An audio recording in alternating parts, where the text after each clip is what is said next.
നമസ്കാരം, എല്ലാവർക്കും സഹകാരി റൈസ് പ്ലസിലേക്ക് സ്വാഗതം. അപ്പോൾ നമ്മൾ ഇന്ന് പഠിക്കാൻ പോകുന്നത് ജനുവരി 4, 5 തീയതികളിലെ കറണ്ട് അഫയേഴ്സ് ആണ്. നമ്മുടെ ക്ലാസ്സുകളെല്ലാം നിങ്ങൾക്ക് ഇഷ്ടപ്പെടുന്നുണ്ടെങ്കിൽ ലൈക്ക് ചെയ്യുക, കമന്റ് ചെയ്യുക, സബ്സ്ക്രൈബ് ചെയ്യുക. അപ്പോൾ നമുക്ക് ക്ലാസ്സിലേക്ക് കിടക്കാം. അപ്പോൾ നമുക്ക് ആദ്യം തന്നെ ജനുവരി 2 എന്താന്ന് നോക്കാം. എന്താണ് ജനുവരി 2? ലോക അന്തർമുഖ ദിനമാണ് ജനുവരി 2 എന്ന് പറയുന്നത്. ജനുവരി 4ന്റെ പ്രത്യേകത എന്താണ്? ലോക ബ്രെയിൻലി ദിനം. ഇത് രണ്ടും നിങ്ങൾ പഠിച്ചു വെച്ചേക്കാം. ലോക ബ്രെയിൻലി ദിനം എന്നാണ് ജനുവരി 4 ആണ്.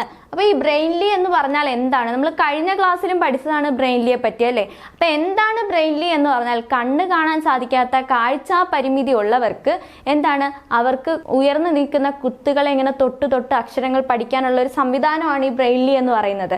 അപ്പോൾ ഈ ബ്രെയിൻലി ദിനമായിട്ട് നമ്മൾ ആചരിക്കുന്ന എന്നാണ്? ജനുവരി 4 ആണ്. ഓക്കെ, അപ്പോൾ ഈ വർഷത്തെ പ്രമേയവും കൂടെ പഠിച്ചു വെച്ചേക്കാം. Empowering through inclusion and diversity. എന്താണ്? Empowering through inclusion and diversity ആണ് ഈ വർഷത്തെ പ്രമേയം എന്ന് പറയുന്നത്. ഓക്കെ, അടുത്ത കറണ്ട് അഫയേഴ്സ് ന്യൂസ് എന്താണ്? നമ്മുടെ ഗാന്ധിജി താമരശ്ശേരി ചുരം സന്ദർശിച്ചു എന്നതാണ് അടുത്ത കറണ്ട് അഫയേഴ്സ് ന്യൂസ് എന്ന് പറയുന്നത്, അല്ലേ? അപ്പൊ താമരശ്ശേരി ചുരം എന്നാണ്? 1934 ജനുവരി 14 നമ്മുടെ ഗാന്ധിജി താമരശ്ശേരി ചുരം വഴി സന്ദർശനം നടത്തിയിരുന്നു. അതിന്റെ 90ാം വാർഷികം ആചരിക്കുകയാണ് നമ്മൾ ഇപ്പോൾ ചെയ്യുന്നത്. ഓക്കെ, അപ്പം 90ാം വാർഷികമാണ് ഇപ്പോൾ ആചരിക്കുന്നത്. അപ്പൊ ഇവിടെ പഠിച്ചേക്കേണ്ട ഇമ്പോർട്ടന്റ് ഫാക്ട് എന്താണ്? എന്നായിരുന്നു 1934 ജനുവരി 14 ഗാന്ധിജിയുടെ കേരളത്തിലെ സന്ദർശനം നടത്തിയത്. അത് എന്തിനായിരുന്നു? മലബാർ സന്ദർശനത്തിന്റെ ഭാഗമായിട്ടാണ് ഈ ഒരു താമരശ്ശേരി ചുരത്തിൽ ഗാന്ധിജി ഇറങ്ങി നടന്നത്. ഓക്കെ, ഇതിൽ പഠിക്കാനുള്ള മറ്റൊരു ഇമ്പോർട്ടന്റ് ഫാക്ട് എന്താണ്? എന്തിനാണ് ഈ ഗാന്ധിജി വയനാട് വന്നത്? എന്തിനാണ് വയനാട് വന്നതെന്ന് ചോദിച്ചാൽ സഹോദര സേവാ സംഘത്തിന്റെ കർഷകാലയം ഉദ്ഘാടനം ചെയ്യാൻ വേണ്ടിയാണ് അവിടെ എത്തിയത്. ഇത്രയും കാര്യങ്ങൾ മാത്രമേ ഈ ഒരു പത്ര കട്ടിങ്സിൽ നമുക്ക് പഠിക്കാനായിട്ടുള്ളൂ. ഓക്കെ, അതിൽ ഇമ്പോർട്ടന്റ് പാരഗ്രാഫ് ഞാനിവിടെ ക്രോപ്പ് ചെയ്ത് വെച്ചിട്ടുണ്ട്. എന്താണ്? 1934 ജനുവരി 14 ഗാന്ധിജി ഈ ചുരത്തിലൂടെ നടന്നത്. ഓക്കെ, ക്ലിയർ അല്ലേ? അപ്പൊ നമുക്ക് പഠിക്കാനുള്ള മറ്റൊരു ഇമ്പോർട്ടന്റ് ഫാക്ട് ഇതുമായിട്ട് റിലേറ്റ് ചെയ്ത് പഠിക്കാനുള്ളത്, നമ്മൾ പറഞ്ഞു 1934 നമ്മുടെ ഗാന്ധിജി വയനാട് വന്നു, അവിടെ നമ്മുടെ കേരളത്തിൽ വന്നു, താമരശ്ശേരി ചുരത്തിലൂടെ നടന്നെന്ന് പറഞ്ഞു. അത് എന്തിന്റെ ഭാഗമായിട്ടാണ് വന്നത്? ഹരിജന ഫണ്ട് സമാഹരണത്തിന്റെ ഭാഗമായിട്ടാണ് വന്നത്. ആ സമയത്താണ് ഈ താമരശ്ശേരി ചുരം വഴി നടന്നത്.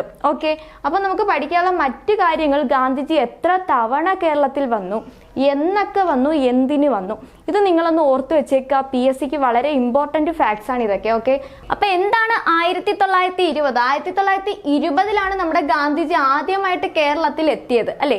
എന്തിന്റെ ഭാഗമായിട്ടാണെന്ന് ചോദിച്ചാൽ ഖിലാഫത്ത് പ്രസ്ഥാനത്തിന്റെ ഭാഗമായിട്ടാണ് ഗാന്ധിജി ആദ്യമായിട്ട് കേരള സന്ദർശനം നടത്തിയത്. ഓക്കെ, അപ്പൊ ആദ്യമായിട്ട് ഖിലാഫത്ത് പ്രസ്ഥാനത്തിന്റെ ഭാഗമായിട്ട്, അപ്പൊ ഒന്ന് ആലോചിച്ച് നോക്കട്ടെ, ഖിലാഫത്ത് പ്രസ്ഥാനം എന്ന് പറഞ്ഞാൽ 1919 അല്ലേ? അപ്പൊ എന്താണ് 1920 വരാനുള്ള കാരണം? ഒന്നുമില്ല, നമ്മൾ ഇങ്ങനെ സിമ്പിൾ ആയിട്ട് ആലോചിക്കാം. നമ്മൾ ഇതിന്റെ ആധികാരികമായിട്ട് പഠിച്ചു പോകാനൊന്നും നിൽക്കണ്ട, നമ്മൾ ഏറ്റവും എളുപ്പവഴിയിൽ പഠിക്കാം. ഓക്കെ, നമ്മുടെ ഐൻസ്റ്റീൻ പറഞ്ഞിട്ടുണ്ട്, എനിക്ക് ഏറ്റവും ബുദ്ധിമുട്ടുള്ള കാര്യം ഞാൻ ഏറ്റവും മടിയനായിട്ടുള്ള ഒരാളെയാണ് ഏൽപ്പിക്കുന്നത്. കാരണം എന്താണ്? അയാൾ ഈ ജോലി ഏറ്റവും എളുപ്പത്തിൽ ചെയ്തു തീർക്കാൻ നോക്കും, അല്ലേ? അതേപോലെ തന്നെ നമ്മളെല്ലാവരും മടിയന്മാരാണ്, നമ്മൾ ഏറ്റവും എളുപ്പത്തിൽ പഠിച്ചെടുക്കാൻ വേണം നമ്മൾ നോക്കാനായിട്ട്, അല്ലേ? അപ്പം നമ്മൾ ഇങ്ങനെ ആലോചിക്കുക, 1919 ഖിലാഫത്ത് പ്രസ്ഥാനം. ഗാന്ധിജി അപ്പൂപ്പൻ വടിയും കുത്തിയും എത്തുമ്പോഴത്തേക്ക് 1 വർഷം കഴിയും എന്ന് കണക്ട് ചെയ്ത് വെച്ചാൽ 1919 ഖിലാഫത്ത് പ്രസ്ഥാനത്തിന്റെ ഭാഗമായിട്ട് ഗാന്ധിജി എപ്പോഴാണ് കേരളത്തിൽ എത്തിയത്? 1920. ഇതിനൊക്കെ വൈക്കം സത്യാഗ്രഹത്തിന് നമ്മുടെ ഗാന്ധിജി അപ്പൂപ്പൻ വന്നു, അല്ലേ? അപ്പൊ വൈക്കം സത്യാഗ്രഹം എന്നാണ്? 1924 അപ്പൊ 24 വൈക്കം സത്യാഗ്രഹം അറിഞ്ഞിട്ട് ഗാന്ധിജി ഇങ്ങ് വടിയും കുത്തി എത്തുമ്പോഴത്തേക്ക് എത്ര ആവും? 1 വർഷം കഴിയും. അതായത് 1925 പിന്നെ നമ്മുടെ ഗാന്ധിജി വരുന്നത്. ഓക്കെ, ഇനി ഖാദി പ്രചാരണമായിട്ട് ബന്ധപ്പെട്ട് 1927 വരുന്നുണ്ട്, അതും പഠിച്ചു വെച്ചേക്കുക. അത് ദക്ഷിണേന്ത്യൻ പര്യടനത്തിന്റെ ഭാഗമായിട്ടാണ് വരുന്നത്. ഓക്കെ, ഇനി 1934 നമ്മളിപ്പം പഠിച്ചതാണ്, ഹരിജന ഫണ്ട് സമാഹരണത്തിന്റെ ഭാഗമായിട്ട് വന്നു. അതിനുശേഷം 1936 ക്ഷേത്രപ്രവേശന വിളംബരത്തിന്റെ ഭാഗമായിട്ട് നമ്മുടെ ഗാന്ധിജി വന്നു. 1936 ക്ഷേത്രപ്രവേശന വിളംബരം. 37 1 വർഷം നടന്ന് ഇങ്ങനെ എത്തിയപ്പോഴത്തേക്ക് 1 വർഷം കഴിഞ്ഞു 37 ഗാന്ധിജി അവസാനമായിട്ട് കേരളം സന്ദർശിക്കുന്ന. ഓക്കെ അല്ലേ? അപ്പൊ 1920 25 27 34 37. ഓക്കെ, അപ്പൊ 20 25 27 34 37 കാണാതെ പഠിച്ചു വെച്ചേക്കാം. Okay, clear? ഇനി മറ്റൊരു ഇമ്പോർട്ടന്റ് ഫാക്ട് എന്താന്ന് വെച്ചാൽ 1.5 ദിവസം കളി കഴിഞ്ഞു ഇന്ത്യ 7 വിക്കറ്റിന് വിജയിച്ചു എന്നുള്ളതാണ്. ഓക്കെ, അപ്പൊ എന്താണ് പറഞ്ഞേക്കുന്നത്? ചരിത്രത്തിൽ ഏറ്റവും കുറച്ച് പന്തുകളിൽ തീർത്ത ഒരു അന്താരാഷ്ട്ര ക്രിക്കറ്റ് ടെസ്റ്റ് ഇന്ത്യക്ക് 7 വിക്കറ്റ് വിജയം നേടിക്കൊടുത്തു. ഓക്കെ, അപ്പൊ ചരിത്രത്തിലെ ഏറ്റവും കുറച്ച് പന്തുകളിൽ തീർത്ത അന്താരാഷ്ട്ര ക്രിക്കറ്റ് ടെസ്റ്റിലാണ് ഇന്ത്യക്ക് ഈ ഒരു വിജയം കിട്ടിയത്. അതാണ് നമ്മുടെ ഏറ്റവും ഇമ്പോർട്ടന്റ് ഫാക്ട് ഇവിടുത്തെ. ഓക്കെ, അങ്ങനെ ലോക ടെസ്റ്റ് ചാമ്പ്യൻഷിപ്പ് പോയിന്റ് പട്ടികയിൽ ഇന്ത്യ 1ാം സ്ഥാനത്തേക്ക് എത്തിയിട്ടുണ്ട്. ഈ ഒരു ഫാക്റ്റാണ് നമ്മൾ ഈ ഒരു പത്ര കട്ടിങ്സിൽ നമ്മൾ ഇമ്പോർട്ടൻ്റ് ആയിട്ട് ഹൈലൈറ്റ് ചെയ്ത് വെക്കേണ്ടത്. ഓക്കെ, ക്ലിയർ അല്ലേ? ഇനി അടുത്ത ന്യൂസ് ആദിത്യ L1 പറ്റിയാണ് അല്ലേ. നമ്മൾ എല്ലാവരും കേട്ട് നമ്മുടെ സ്വപ്ന ദൗത്യമാണ് ആദിത്യ L1. എന്താണ്? നമ്മുടെ സൂര്യനെ പറ്റി പഠിക്കാനായിട്ട് നമ്മുടെ ISRO വിക്ഷേപിച്ച ആദ്യത്തെ ഉപഗ്രഹമാണ് ഏതെന്ന് പറയുന്നത് ആദിത്യ L1. അപ്പൊ ഇതിനെ പറ്റി പറഞ്ഞാൽ നമ്മുടെ ഈ ക്ലാസ്സിന്റെ ലെങ്ത് ഒരുപാട് കൂടിപ്പോവും. അതുകൊണ്ട് ഇതിന്റെ സെപ്പറേറ്റ് ഒരു ക്ലാസ് നമുക്ക് ഉണ്ടായിരിക്കും കേട്ടോ. അപ്പൊ നമ്മുടെ പത്ര കട്ടിങ്സിലുള്ള ഇന്നത്തെ ഈ ഒരു പത്ര കട്ടിങ്സിലുള്ള ഇമ്പോർട്ടന്റ് പോയിന്റ്സ് മാത്രം നമുക്കൊന്ന് നോക്കിപ്പോവാം. ആദ്യം എന്താ പറഞ്ഞേക്കുന്നത്? ഇന്ത്യയുടെ സൗര നിരീക്ഷണ പേടകമാണ് ആദിത്യ L1 എന്ന് പറയുന്നത്. നമ്മൾ പഠിച്ചതാണ് അല്ലെ. ആദിത്യ L1 എന്ന് പറഞ്ഞാൽ ഇന്ത്യയുടെ സൗര നിരീക്ഷണ പേടകമാണ്. ഇതിൽ എന്താ കുറെ അധികം സാധനങ്ങൾ നമ്മുടെ സൂര്യനെ പറ്റി പഠിക്കാനായിട്ട് കൊണ്ടുപോകുന്നുണ്ട്. ഓക്കെ, പിന്നെ എന്താ ഇപ്പൊ 125 ദിവസത്തിനുള്ളിലാണ് നമ്മുടെ ഈ ഒരു ആദിത്യ L1 അതിന്റെ കറക്റ്റ് സ്ഥാനത്തേക്ക് എത്തിച്ചേരാനായിട്ട് പോകുന്നത്. ഇനി പഠിക്കാനുള്ള ഒരു കാര്യം എന്ന് പറഞ്ഞാൽ ഈ സൂര്യനും ഭൂമിക്കും ഇടയിലുള്ള ഒരു പ്രത്യേക ഭ്രമണ പഥത്തിൽ ഒരു പ്രത്യേക പോയിന്റിൽ എത്തിയാൽ മാത്രമേ ഇത് നമുക്ക് കറക്റ്റായിട്ട് സൂര്യനെ കാണാനായിട്ട് സാധിക്കത്തുള്ളൂ. അവിടുന്ന് എന്തെങ്കിലും മാറ്റം വന്നാലോ അല്ലെങ്കിൽ നമ്മുടെ കയ്യിൽ നിന്ന് ഈ ഒരു ഇതിന്റെ നിയന്ത്രണം നഷ്ടപ്പെട്ടാലോ എന്താണ് ഇതുകൊണ്ട് നഷ്ടം ഉണ്ടാകത്തില്ലേ. അതുകൊണ്ട് എന്താണ് ഒരു പ്രത്യേക പോയിന്റുകൾ കണ്ടെത്തിയിട്ടുണ്ട്. ആ പോയിന്റ് സൂര്യനും ഭൂമിക്കും ഇടയിലുള്ള ഗുരുത്വാകർഷണം സന്തുലിതമായ 5 സ്ഥാനങ്ങളാണ് ലഗ്രാഞ്ച് പോയിന്റുകൾ എന്ന് പറയുന്നത്. ഈ സ്ഥലങ്ങളൊക്കെയാണ് ഫിക്സ് ചെയ്ത് ഇതിനു വേണ്ടി വെച്ചിരിക്കുന്നത്. അങ്ങനെ ഒരു കുഴപ്പമില്ലാത്ത ഈ ഒരു 5 സ്ഥലങ്ങൾ കണ്ടെത്തിയത് ആരാണ്? അത് ഇത് പറയുന്നുണ്ട്. ആരാണ്? ഇറ്റാലിയൻ ജ്യോതിശാസ്ത്രജ്ഞനായ ജോസഫ് ലഗ്രാഞ്ച് ആണ് ഈ പോയിന്റുകൾ കണ്ടെത്തിയത്. എന്താണ് ഇതിന്റെ പ്രത്യേകത? സൂര്യനെ തടസ്സങ്ങളില്ലാതെ വീക്ഷിക്കാനുള്ള സ്ഥാനമാണിത്. ഓക്കെ അല്ലേ? അപ്പൊ 5 വർഷമാണ് ആദിത്യ L1 കാലാവധി എന്ന് പറയുന്നത്. ഇത്രയും പോയിന്റുകൾ മാത്രം നിങ്ങൾ ഈ ഒരു പത്ര കട്ടിങ്സിൽ നിന്ന് പഠിച്ചു വെക്കുക. ഇനി ആദിത്യ L1 ചരിത്രം തുടങ്ങിയപ്പോൾ തൊട്ട് ഇതുവരെയുള്ള കാര്യങ്ങൾ നമ്മൾ അടുത്തൊരു ക്ലാസ് ആയിട്ട് അപ്ലോഡ് ചെയ്യുന്നതായിരിക്കും. ഓക്കെ, അടുത്ത ഫാക്ട് എന്ന് പറയുന്നത് പെൺകുട്ടികൾ മാത്രമുള്ള ഇന്ത്യയിലെ ആദ്യത്തെ സൈനിക സ്കൂൾ അടുത്തിടെ എവിടെയാണ് ഉദ്ഘാടനം ചെയ്തത്? പെൺകുട്ടികൾ മാത്രമുള്ള ഇന്ത്യയിലെ ആദ്യത്തെ എന്താണ് സൈനിക സ്കൂള് എവിടെയാണ് വന്നത്? ഉത്തർപ്രദേശിലാണ്. ഓക്കെ അല്ലേ? അപ്പം പെൺകുട്ടികൾ മാത്രമുള്ളത് എവിടെയാണ്? ഉത്തർപ്രദേശിലാണ് അങ്ങനെ ഒരു സൈനിക സ്കൂള് വന്നിരിക്കുന്നത്. ഇനി ഫിഡെ ലോക റാങ്കിങ്ങിൽ എത്തിയ ആദ്യ മലയാളി താരം ആരാണ്? ഫിഡെ ലോക റാങ്കിങ്ങിൽ എത്തിയത് SL നാരായണനാണ്. ആരാണ്? SL നാരായണൻ. ഓക്കെ അല്ലേ? SL നാരായണൻ. എത്രയാണ് റാങ്ക്? 42ാമത്തെ റാങ്കാണ്. Okay, clear. അടുത്തൊരു ഇമ്പോർട്ടന്റ് ഫാക്റ്റ് ആണ് ഇന്ത്യയുടെ വിദേശകാര്യ മന്ത്രിയായിട്ടുള്ള S ജയശങ്കറിന്റെ ഒരു പുസ്തകം ഇറങ്ങിയിട്ടുണ്ട്. ആ പുസ്തകത്തിന്റെ പേരെന്താണ്? Why Bharat matters. എന്താണ്? Why Bharat matters. ഇന്ത്യയുടെ വിദേശകാര്യ മന്ത്രിയായിട്ടുള്ള S ജയശങ്കറിന്റെ പുസ്തകമാണ് വൈ ഭാരത് മാറ്റേഴ്സ് എന്ന് പറയുന്നത്. ഇപ്പൊ തന്നെ പഠിച്ചു പോവുക. നമുക്ക് പഠിക്കാനായിട്ട് പിന്നൊരു സമയം നമ്മൾ മാറ്റി വെക്കണ്ട. ഓക്കെ, ഇനി അടുത്തത് 62ാമത് സ്കൂൾ കലോത്സവത്തിന്റെ വേദി എവിടെയാണ്? കൊല്ലമാണ്. 62ാമത് സ്കൂൾ കലോത്സവത്തിന്റെ വേദി കൊല്ലമാണ്. ഓക്കെ, ക്ലിയർ അല്ലേ? അപ്പൊ എന്തൊക്കെയാ പറഞ്ഞത്? പെൺകുട്ടികൾ മാത്രമുള്ള സൈനിക സ്കൂള് എവിടെയാണ് വന്നത്? ഉത്തർപ്രദേശ്. ഫിഡെ ലോക റാങ്കിങ്ങിൽ എത്തിയ ആദ്യത്തെ മലയാളി ആരാണ്? അത് SL നാരായണനാണ്. ഇനി വിദേശകാര്യ മന്ത്രിയായിട്ടുള്ള S ജയശങ്കറിന്റെ പുസ്തകം ഏതാണ്? Why Bharat matters. അടുത്ത 62ാമത് സ്കൂൾ കലോത്സവത്തിന്റെ വേദി കൊല്ലം. ഇത്ര ഓക്കെ അല്ലേ? ഇനി നമുക്ക് അടുത്ത സ്ലൈഡിലേക്ക് പോവാം. അടുത്ത എന്താണ് പറഞ്ഞേക്കുന്നത്? ഔദ്യോഗിക കസ്റ്റഡിയിൽ ഇല്ലാത്ത പ്രതി നൽകിയ വിവരവും തെളിവാക്കാമെന്ന് ആര് പറഞ്ഞു? സുപ്രീം കോടതി പറഞ്ഞിരിക്കുകയാണ്. ഓക്കെ, അപ്പൊ എന്താണ് ഈ ന്യൂസിൽ പറയുന്നത്? ജസ്റ്റ് ഒന്ന് നമുക്ക് അറിഞ്ഞു വെക്കാം. ഔദ്യോഗിക കസ്റ്റഡിയിൽ ഇല്ലാത്ത പ്രതി നൽകിയ വിവരവും തെളിവാക്കാമെന്ന് സുപ്രീം കോടതി പറഞ്ഞു. എന്താണ് കാരണം? നമ്മുടെ തെളിവ് നിയമത്തിലെ 27ാം വകുപ്പിൽ പറഞ്ഞിരുന്നത് പോലീസ് ഉദ്യോഗസ്ഥന്റെ കസ്റ്റഡിയിലിരിക്കുന്ന വ്യക്തി നൽകുന്ന മൊഴി എന്തായിട്ട് രേഖപ്പെടുത്താം? ഒരു തെളിവായിട്ട് അല്ലെങ്കിൽ വിവരമായിട്ട് നമുക്ക് രേഖപ്പെടുത്താം എന്നായിരുന്നു പറഞ്ഞിരുന്നത്. ഇപ്പം നമ്മുടെ സുപ്രീം കോടതി അതിന് കസ്റ്റഡിയിലിരിക്കുന്ന പ്രതി എന്ന അർത്ഥമില്ല എന്ന് വ്യാഖ്യാനിച്ചു. അതായത് എന്താണ്, ഈ പോലീസിന്റെ നിരീക്ഷണത്തിലോ നിയന്ത്രണത്തിലോ ഒക്കെ ഉള്ള ഒരാൾ നൽകുന്ന വിവരം എന്താണ്, തെളിവായിട്ട് സ്വീകരിക്കാം. അതാണ് ഇവിടെ പറഞ്ഞേക്കുന്ന ഇതിൽ ഇമ്പോർട്ടന്റ് ഫാക്ട് എന്താണ്, തെളിവ് നിയമം 27-ാം വകുപ്പിലാണ് ഇതിനെ പറ്റി പറഞ്ഞിരിക്കുന്നത്. ഏത് ബെഞ്ചാണ് എന്നുകൂടെ പഠിക്കണം. ഏത് ബെഞ്ചാണ് ഇങ്ങനെ ഒരു വ്യാഖ്യാനം നൽകിയത്? ആരാണ്? ജസ്റ്റിസ് സഞ്ജീവ് ഖന്ന അധ്യക്ഷനായ ബെഞ്ചിന്റെ നിരീക്ഷണമാണ് ഇവിടെ നമ്മൾ പഠിച്ചത്. Okay, clear? അപ്പൊ എന്താണ് നമ്മുടെ ന്യൂസ് എന്ന് പറയുന്നത്? ഉദ്ഘാടനത്തിനൊരുങ്ങി അബുദാബിയിലെ ഹിന്ദു ക്ഷേത്രം അല്ലെ. അപ്പൊ അബുദാബിയിലെ ഹിന്ദു ക്ഷേത്രം വരികയാണ്. എന്താണ് ഇതിന്റെ പ്രത്യേകത? മധ്യപൂർവ്വ ദേശത്തെ ഏറ്റവും വലിയ പരമ്പരാഗത ശിലാക്ഷേത്രമാണ് അബുദാബിയിൽ വരുന്ന ഈ ഒരു ക്ഷേത്രം. അപ്പൊ ഇതിന്റെ പേരെന്താണ് പഠിച്ചു വെച്ചേക്കുക? ബാബ്സ് ഹിന്ദു ക്ഷേത്രം. എന്താണ്? ബാബ്സ്. ഓക്കെ, അബുദാബിയിലെ ബാബ്സ് ഹിന്ദു ക്ഷേത്രമാണ് മധ്യപൂർവ്വ ദേശത്തെ ഏറ്റവും വലിയ ശിലാക്ഷേത്രം എന്ന് പറയുന്നത്. ഓക്കെ അല്ലേ? ഇത് എന്നാണ് ഉദ്ഘാടനം ചെയ്യുന്നത്? ഫെബ്രുവരി 14 നമ്മുടെ നരേന്ദ്രമോദിയാണ് ഉദ്ഘാടനം ചെയ്യുന്നത്. അപ്പൊ അബുദാബിയിലെ ആദ്യത്തെ ഈ പരമ്പരാഗത ക്ഷേത്രത്തില് പിങ്ക് വെള്ള മാർബിളിൽ കൈകൊണ്ട് കൊത്തിയ ശില്പങ്ങളാണ് ഉള്ളത്.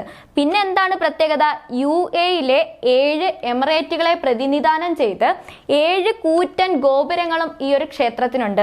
പിന്നെ എന്താണ് പ്രത്യേകത? നമ്മുടെ ഗംഗ യമുന നദികളെ പ്രതിനിധാനം ചെയ്ത് 2 ജലധാരകളും സരസ്വതി നദിയെ പ്രതിനിധാനം ചെയ്തിട്ട് എന്താണ്, ഒരു പ്രകാശ കിരണവും അതിനകത്തുണ്ട്. ഇതാണ് ഈ ഒരു ക്ഷേത്രത്തിന്റെ പ്രത്യേകത എന്ന് പറയുന്നത്. ജസ്റ്റ് അറിഞ്ഞു വെച്ചേക്കുക. Okay, clear?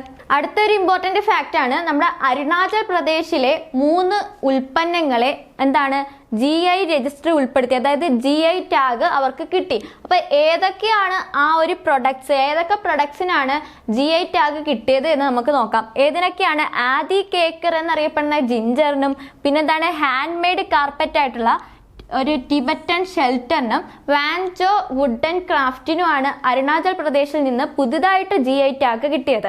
ഓക്കെ, ഇതിനു മുമ്പ് 5 പ്രൊഡക്ട്സിന് എന്താണ് GI ടാഗ് കിട്ടിയിട്ടുണ്ടായിരുന്നു. അതിന്റെ പേരും താഴെ ഉൾപ്പെടുത്തിയിട്ടുണ്ട്. നിങ്ങൾക്ക് നോട്ട് ഞാൻ നമ്മുടെ ടെലഗ്രാം ഗ്രൂപ്പ് വഴി ഷെയർ ചെയ്യും. നിങ്ങൾ അതും കൂടി എടുത്തു വെച്ച് ജസ്റ്റ് ഒന്ന് വായിച്ചു വെച്ചിരുന്നാൽ മതി. ഇപ്പോഴത്തെ കറണ്ട് അഫയേഴ്സ് ഏതാണ്? ഈ 3 പ്രൊഡക്ട്സ് മാത്രമാണ്. ഓക്കെ, ക്ലിയർ അല്ലേ? ഇനി നമുക്ക് അടുത്ത ന്യൂസിലേക്ക് പോവാം. മഹാരാഷ്ട്ര പങ്കാളിത്ത പെൻഷൻ ഉപേക്ഷിച്ചു. അതാണ് നമ്മുടെ അടുത്ത ന്യൂസ് എന്ന് പറയുന്നത്. അപ്പൊ എന്താണ് ഈ ന്യൂസിൽ പറയുന്നത്? ഈ ന്യൂസിനകത്ത് പ്രത്യേകിച്ചൊന്നുമില്ല. പഴയ ഒരു സമ്പ്രദായം ഉണ്ടായിരുന്നു, പഴയ പെൻഷൻ സമ്പ്രദായമായിരുന്നു നല്ലത് ഈ പങ്കാളിത്ത പെൻഷനേക്കാളും. അത് മാറ്റിയിട്ട് എന്താണ്, പുതുതായിട്ട് ജോയിൻ ചെയ്ത ആൾക്കാർക്ക് ഈ ഒരു പഴയ സമ്പ്രദായം വഴിയാണ് പെൻഷൻ നൽകി വരുന്നത്. പക്ഷെ 2005 തൊട്ട് 2005 നവംബറിന് ശേഷമുള്ള ആൾക്കാർക്ക് അതിന്റെ ഗുണം കിട്ടിയിരുന്നില്ല. അവർ നയിച്ച സമരത്തിന്റെയൊക്കെ ഫലമായിട്ട് എന്താണ്, മഹാരാഷ്ട്ര പങ്കാളിത്ത പെൻഷൻ ഉപേക്ഷിക്കുക ആണ് ചെയ്തത്. ഓക്കെ, അപ്പൊ ഇതിനകത്തുനിന്ന് എന്ത് ചോദ്യം വരാം? എന്താണ് ഇതിനകത്തുനിന്ന് ചോദിക്കാൻ സാധ്യതയുള്ളത്? അടുത്തിടെ പങ്കാളിത്ത പെൻഷൻ ഉപേക്ഷിച്ച സംസ്ഥാനം ഏത്? അത് മാത്രമേ ഇതിനകത്തുനിന്ന് ചോദിക്കൂ. അപ്പൊ ഏതാണിത്? മഹാരാഷ്ട്ര. അതിൽ കൂടുതലൊന്നും ഈ ന്യൂസിനകത്തില്ല. അപ്പൊ നിങ്ങൾ ഇത് മാത്രം പഠിച്ചു വെച്ചിരുന്നാൽ മതി. ഓക്കെ അല്ലേ? ഇനി അടുത്ത പോക്സോ കേസുകൾ കേരളത്തിൽ ശിക്ഷ കുറയുന്നു. അപ്പൊ അതാണ് ഇവിടെ ന്യൂസ്. ഇതിനകത്ത് കാര്യമായിട്ട് ഇതിനകത്തുള്ള കണക്കുകളൊക്കെയാണ് പറയുന്നത്. അതൊന്നും നമുക്ക് ആവശ്യമില്ല. പക്ഷേ പോക്സോ കേസുകൾ എന്താണ്? പോക്സോ കേസുകൾ എന്ന് പറഞ്ഞാൽ എന്താണ് എന്ന് നമ്മൾ ജസ്റ്റ് ഒന്ന് അറിഞ്ഞു വെക്കണം. എന്താണ്? കുട്ടികൾക്കെതിരെയുള്ള അതിക്രമങ്ങൾ തടയാൻ അല്ലേ, കുട്ടികൾക്കെതിരെയുള്ള ലൈംഗിക അതിക്രമങ്ങൾ തടയാനായിട്ട് നമ്മുടെ ഇന്ത്യ ഗവൺമെന്റ് പാസ്സാക്കിയ എന്താണ് നിയമമാണ് പോക്സോ എന്ന് പറയുന്നത്. നമ്മുടെ കേരള PSCക്ക് വളരെയധികം ഇമ്പോർട്ടൻ്റ് ആയിട്ടുള്ള ഒരു ആക്ട് ആണ്. അപ്പം നിങ്ങൾ എന്താണ് ഈ പത്രവാർത്ത, നിങ്ങളൊരു ന്യൂസ് എന്താണ് നമ്മുടെ ഒരു ബുക്കിനകത്തോട്ട് എഴുതി വെക്കുമ്പോൾ ഈ ഒരു ടോപ്പിക് എടുത്ത് നിങ്ങൾ പഠിക്കണം. ഈ ഒരു ടോപ്പിക് ഇപ്പം ക്ലാസ് ആയിട്ട് തന്ന 1 മണിക്കൂർ കൊണ്ടൊന്നും തീരില്ല. അതുകൊണ്ട് അതിനെപ്പറ്റി തൽക്കാലം പറയുന്നില്ല. ഓക്കെ, അപ്പം നിങ്ങൾ പഠിക്കുമ്പോൾ എന്ത് ചെയ്യുക, ഈ ഒരു പോക്സോ ആക്റ്റും കൂടെ എടുത്ത് പഠിച്ചു വെക്കുക. ഓക്കെ അല്ലേ? അപ്പം നമുക്ക് അടുത്ത ന്യൂസിലോട്ട് പോവാം. അടുത്ത എന്താണ്? മാതൃകയായി കേരളത്തിലെ പെൺ പ്രാതിനിധ്യം. എന്താണ് പറഞ്ഞിരിക്കുന്നത് നമുക്ക് നോക്കാം. അപ്പൊ എന്താണ് പറഞ്ഞിരിക്കുന്നത്? എന്താണ്? 1948 NCC സ്ഥാപിച്ചത്. അപ്പൊ അതിന്റെ 75-ാം വാർഷികമാണ് ഇപ്പൊ ആചരിക്കുന്നത്. അപ്പൊ 1948 സ്ഥാപിച്ച നാഷണൽ കാഡറ്റ് കോർ എന്ന സംഘടന, അതായത് NCC, അതിന്റെ 75-ാം വാർഷികം ആചരിക്കുമ്പോൾ എന്താണ്, പല സംസ്ഥാനങ്ങളും എന്താണ് ലിംഗസമത്വത്തിന്റെ ഭാഗമായിട്ട് 33% കഷ്ടപ്പെടുമ്പോൾ നമ്മുടെ കേരളം എന്താണ് 44% പെൺകുട്ടികൾക്ക് സംവരണം ഉറപ്പാക്കിയിരിക്കുകയാണ്. അതാണ് നമ്മുടെ കേരളത്തിന്റെ പ്രത്യേകത എന്ന് പറയുന്നത്. ലിംഗസമത്വം ബാക്കി എല്ലാ സംസ്ഥാനങ്ങളിലും ഫെയിൽ ആയിക്കൊണ്ടിരിക്കുമ്പോൾ നമ്മുടെ കേരളത്തിൽ എന്ന് പറഞ്ഞാൽ അത് സ്ട്രോങ് ആയിട്ട് വന്നുകൊണ്ടിരിക്കുകയാണ് അല്ലേ. അപ്പൊ എന്താണ് ഇവിടുത്തെ പ്രധാനപ്പെട്ട ന്യൂസ് എന്ന് പറഞ്ഞാൽ, അടുത്തിടെ എന്താണ് NCCയുടെ ഭാഗമായിട്ട് 44% പെൺകുട്ടികൾക്ക് സംവരണം ഉറപ്പാക്കിയ രാജ്യത്തെ ഏക സംസ്ഥാനം ഏതാണ് നമ്മുടെ കേരളമാണ്. അപ്പൊ NCCയുടെ എന്താണ് ലിംഗസമത്വം ഉറപ്പാക്കാൻ ആകെ കാൻഡിഡേറ്റുകളിൽ എത്ര ശതമാനം പേർ പെൺകുട്ടികളായിരിക്കണം എന്നാണ് NCCയുടെ ചട്ടം? അത് 33% ഉള്ളൂ. നമ്മുടെ കേരളം എത്രയാക്കി? 44% ആക്കി. അതാണ് ഇന്നത്തെ പ്രധാനപ്പെട്ട ന്യൂസ് എന്ന് പറയുന്നത്. ഓക്കെ അല്ലേ? ഓക്കെ, അടുത്തൊരു ഇമ്പോർട്ടന്റ് ന്യൂസ് എന്താണ്? GSAT-20 വിക്ഷേപണത്തിന് ഒരുങ്ങി ന്യൂ സ്പേസ്. ഇതാണ് നമ്മുടെ അടുത്ത ന്യൂസ് എന്ന് പറയുന്നത്. അപ്പൊ എന്താണ് ഇതിൽ പറഞ്ഞിരിക്കുന്നത്? എന്താണ് നമ്മുടെ G20? എന്തിനാണ് G20 കൊണ്ടുവന്നത്? എന്താണ് നമ്മുടെ ആശയവിനിമയ ഉപഗ്രഹമാണ് G20 എന്ന് പറയുന്നത്. ഓക്കെ, നമ്മുടെ ISR എന്താണ് വാണിജ്യ ഭാഗമായ ന്യൂ സ്പേസ് ഇന്ത്യ ലിമിറ്റഡും കൂടെ ചേർന്നിട്ട് ചെയ്യുന്ന ഒരു ആശയവിനിമയ ഉപഗ്രഹമാണ് G20. അപ്പൊ സ്പേസ് എക്സിന്റെ ഫാൽക്കൺ 9 എന്ന റോക്കറ്റിലാണ് ഇത് വിക്ഷേപിക്കുന്നത്. അതൊരു ഇമ്പോർട്ടന്റ് പോയിന്റ് ആണ്. അപ്പൊ എന്താണ് ആശയവിനിമയ ഉപഗ്രഹമാണ് G20 എന്ന് പറയുന്നത്? അത് ഏത് വാഹനത്തിലാണ് വിക്ഷേപിക്കുന്നത്? സ്പേസ് എക്സിന്റെ ഫാൽക്കൺ 9 എന്ന വാഹനത്തിലാണ് വിക്ഷേപിക്കുന്നത്. ആർക്കാണ് ഇതിന്റെ പൂർണ്ണ ഉടമസ്ഥ അവകാശമുള്ളത് എന്ന് ചോദിച്ചാൽ ആർക്കാണ്? NSIL-നാണ്. അത് മറ്റൊരു ഇമ്പോർട്ടന്റ് ഫാക്റ്റ് ആണ്. ഈ പത്ര കട്ടിങ്സിലുള്ളത് മാത്രമേ നമ്മൾ പറയുന്നുള്ളൂ. ഓക്കെ, അപ്പൊ എന്താണ്? NSIL-നാണ് ഇതിന്റെ പൂർണ്ണ ഉടമസ്ഥ അവകാശമുള്ളത്. ഓക്കെ, ഇനി എന്തിനാണ് ഈ ഒരു GSAT-20 വിക്ഷേപിച്ചത് എന്ന് ചോദിച്ചാൽ, എന്തിനാണ് വിക്ഷേപിക്കുന്നതെന്ന് ചോദിച്ചാൽ എന്താണ്? നമ്മുടെ ഇന്ത്യയുടെ ബ്രോഡ്ബാൻഡ് കണക്ടിവിറ്റിയുടെ ആവശ്യം വർദ്ധിച്ചു വരികയാണ്. അപ്പൊ എല്ലാവർക്കും ഇന്ത്യയിലെ എല്ലാ സ്ഥലങ്ങളിലും, ആൻഡമാൻ നിക്കോബാർ ദ്വീപുകളും ലക്ഷദ്വീപുകളും ഉൾപ്പെടെ എല്ലാ സ്ഥലങ്ങളും, ഇന്ത്യയിലെ എല്ലാ സ്ഥലങ്ങളിലും 48 GB/s എന്താണ് ശേഷി നൽകാൻ വേണ്ടിയാണ് ഇങ്ങനൊരു ഉപഗ്രഹം നമ്മൾ വിക്ഷേപിക്കുന്നത്. ഓക്കെ, ഇനി 2022 ജൂണിലാണ് NSIL GSAT-24 എന്ന ഉപഗ്രഹം വിക്ഷേപിച്ചത്. അത് വിജയകരമായി അവർ വിക്ഷേപിച്ചു. അതുകൊണ്ടാണ് ഇനി അടുത്തൊരു പദ്ധതിയായിട്ട് അവർ വന്നത് അല്ലേ. അപ്പൊ ഇതിന്റെ ഭാരവും കൂടെ നോക്കി വെച്ചേക്ക് എത്രയാണ്? 4700 കിലോഗ്രാമാണ് GSAT-20യുടെ ഭാരം എന്ന് പറയുന്നത്. ഓക്കെ, അപ്പൊ വിക്ഷേപിക്കുന്ന ആരാണ്? സ്പേസ് എക്സിന്റെ ഫാൽക്കൺ 9 വിക്ഷേപിക്കുന്നത്. ഇമ്പോർട്ടന്റ് ആണ്. ഫ്രഞ്ച് ഗയാനയിൽ നിന്നായിരുന്നു 2022 ജൂണിലെ NSIL-ന്റെ GSAT-24 വിക്ഷേപിച്ചത്. 20 എവിടുന്നാണ്? GSAT-20 വിക്ഷേപിക്കാൻ പോകുന്നേ ഉള്ളൂ. ഫാൽക്കൺ 9 വിക്ഷേപിക്കുന്നത്. GSAT-24 എവിടെയാണ്?